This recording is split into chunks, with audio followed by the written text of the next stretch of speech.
Welcome to the Slop Farm. Enjoy the video.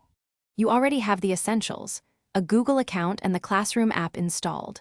First, open the app and sign in with the account tied to your school or class. This ensures assignments sync. Once signed in, tap the plus button in the top right to join with a class code or to create a class as a teacher. Doing this now gets you into the right classroom space, so your assignments and announcements appear immediately. Once inside a class, learn the layout. Use the menu to switch classes so you stay organized across subjects. Tap Classwork to see assignments grouped by topic. This is where due dates, rubrics, and attached files appear, and why you'll use it to track progress.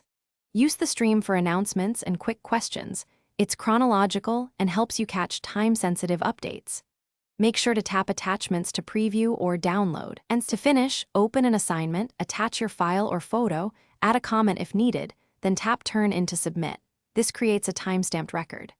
Once done, enable notifications so you get alerts for new assignments and teacher feedback. This prevents surprises. If something goes wrong, like an upload error, switch to a stable Wi-Fi, clear the app cache, and try attaching the file again before resubmitting.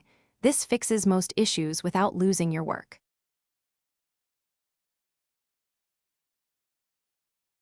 Thanks for watching. Consider subscribing if we helped you today.